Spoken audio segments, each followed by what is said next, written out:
Hello, welcome to Tracy's Shenanigans.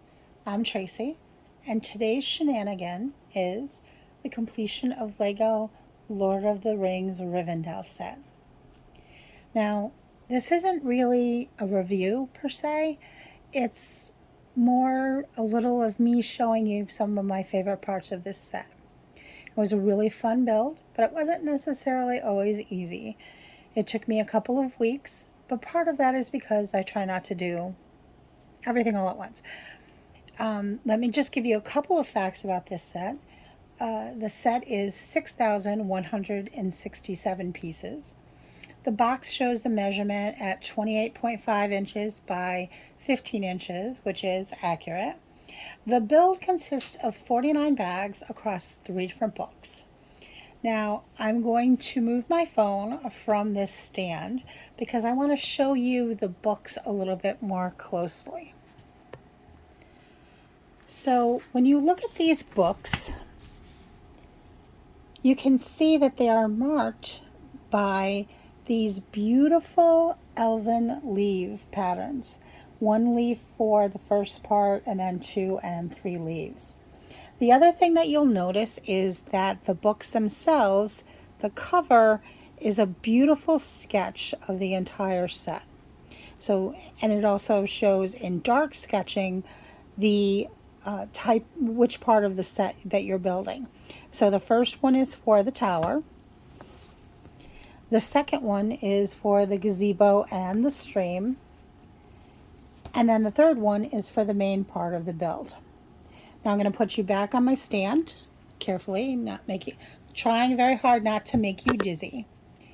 And I'm going to move these books out of the way. So I want to talk about my favorite parts of the set. And my absolute favorite part of the set is the gazebo. I love the gazebo. Basically, the beautiful, delicate, white, filigree looking white pieces just are so reminiscent of what I imagine elven architecture would be. And I love the little settee in there where you could go and read on a quiet afternoon. The other part of this set that's really cool is that you can take it on and off, so you can move it someplace else. For instance, if I had a park with a Lego city, I could take this gazebo and put it in the park. I don't have a Lego city yet, and even if I did, I would probably just order some of these parts so that I could make a second gazebo for my Lego city. Another part of this build that I really like, as we go across and look at, again, you can peek through here and see some of that white gingerbread kind of Lego pieces that just look so very beautiful. But another part of this set that I really like is this tower.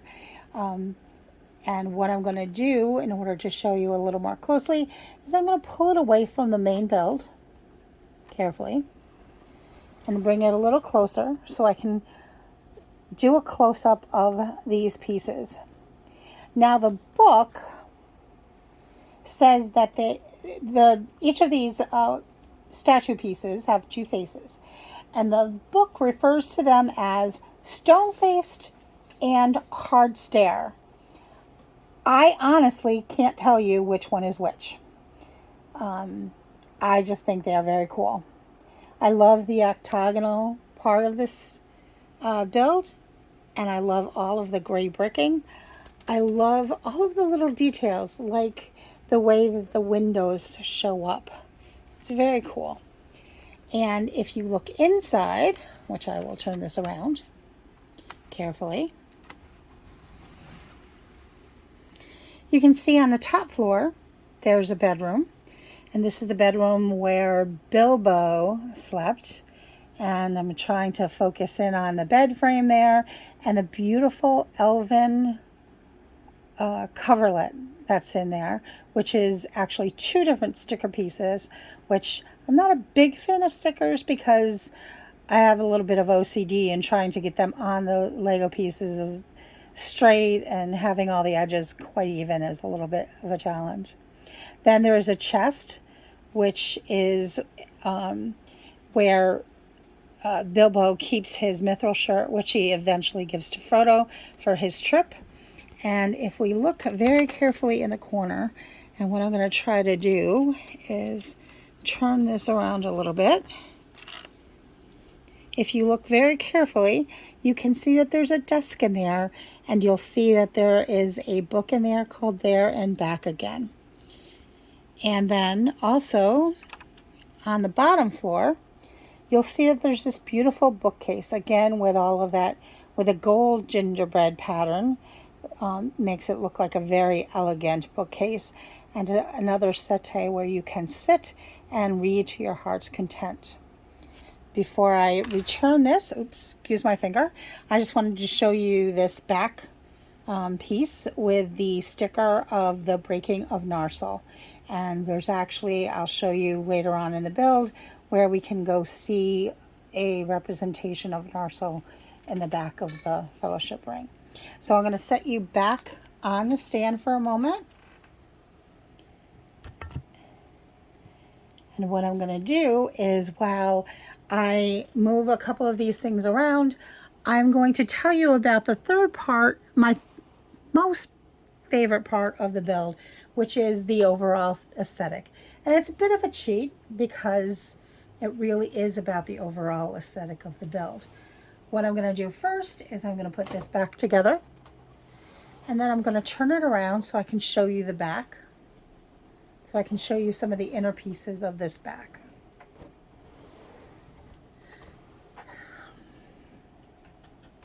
Move this over a little bit. So we have some more stickers that show different scenes from Lord of the Rings.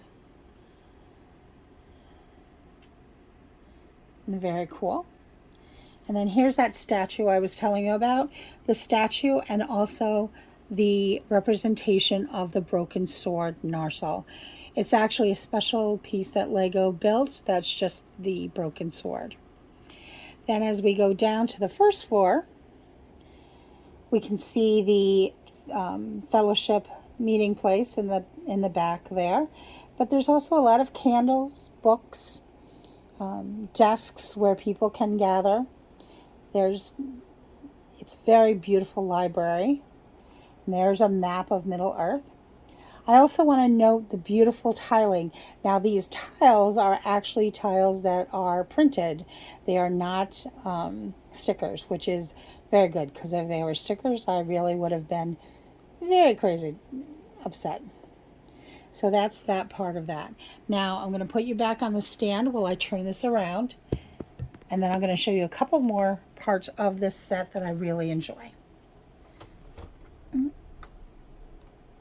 on.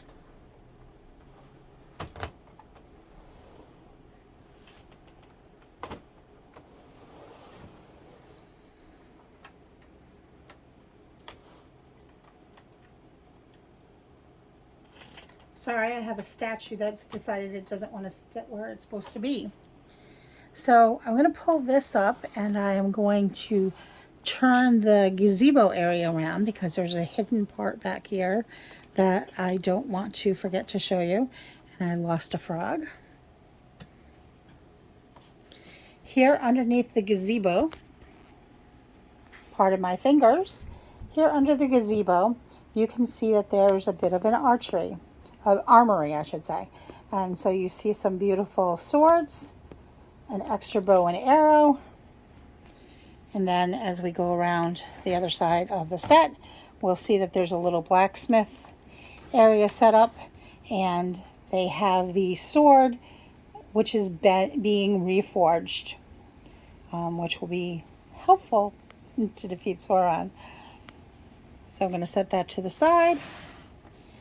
And then we're going to talk a little bit about my two least favorite parts of the set. The first one is going to be this tree. Now, this tree is beautiful. There's no doubt about it. I love the colors. I love the leaves.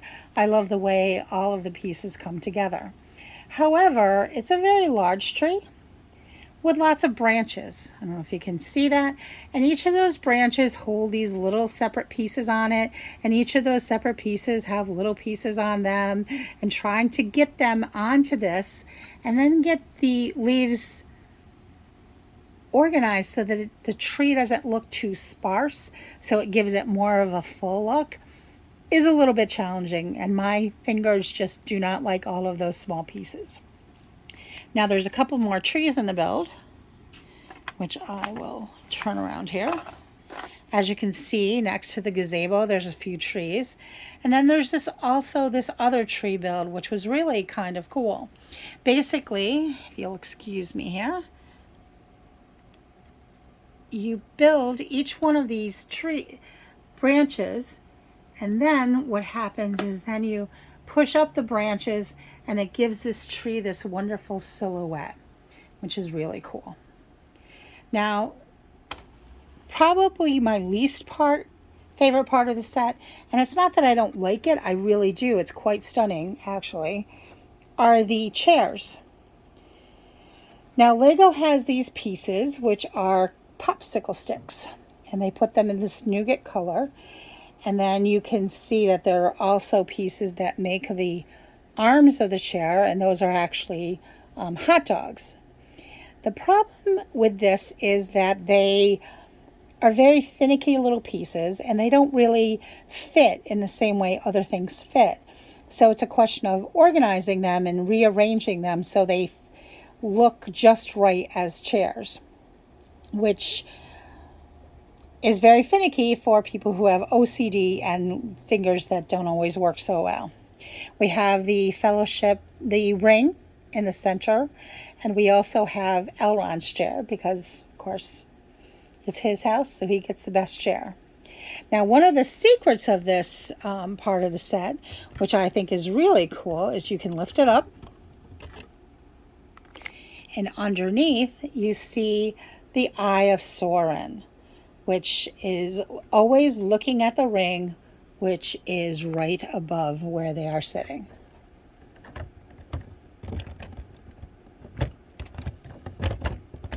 Trying to get it back on there, not so easy. Now, the one other part of the set that I forgot to mention that I want to talk about a little bit is the tiles for the roof, which I think are just absolutely beautiful. The pattern and the colors of that build. And the book also gives you a little secret about how you can get all of those things lined up so they look very well together. So the overall aesthetic of this set is absolutely beautiful. Let me get the gazebo section turned back around so we can get back to the overall set. Come on, one more turn. Again, the stream is just so lovely. You can imagine sitting in the gazebo, listening to the stream, just reading a book. It would be a very beautiful place to sit and relax. Now, the other parts of this set, which I'm going to put you back on the stand for while I get them all organized, is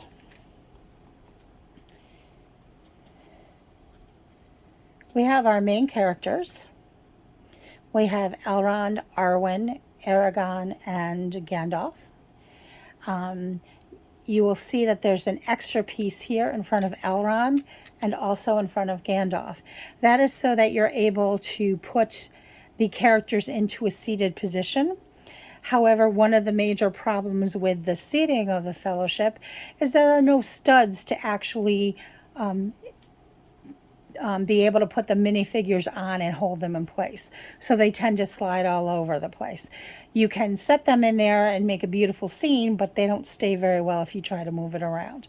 You'll notice that Gandalf also has a wizard's hat, which you can take off his hair and put on his wizard hat instead.